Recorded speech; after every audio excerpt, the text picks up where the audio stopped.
今日煲個木瓜雪耳糖水，雪耳30克，木瓜1個900克。咁呢種係生果嘅木瓜，已經熟透可以即食㗎喇。適量嘅冰糖，雪耳浸軟身。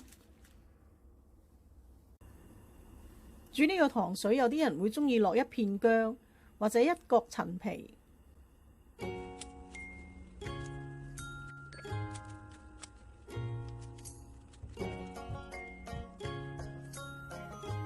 雪耳浸軟之後呢，剪咗呢個黃色嘅頭。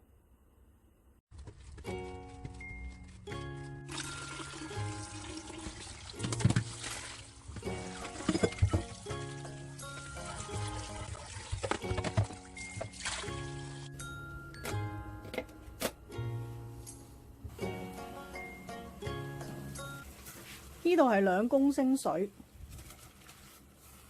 咁我哋中火煮佢25分鐘，想佢腍啲，煮佢40分鐘。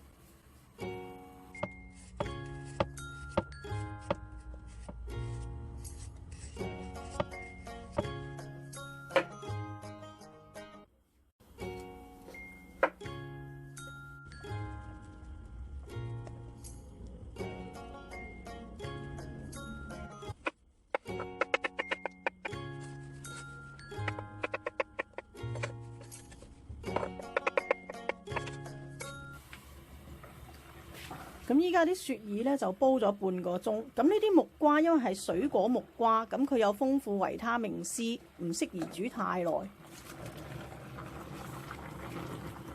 咁我哋擺落去煮佢幾分鐘都得噶啦，連埋糖落去。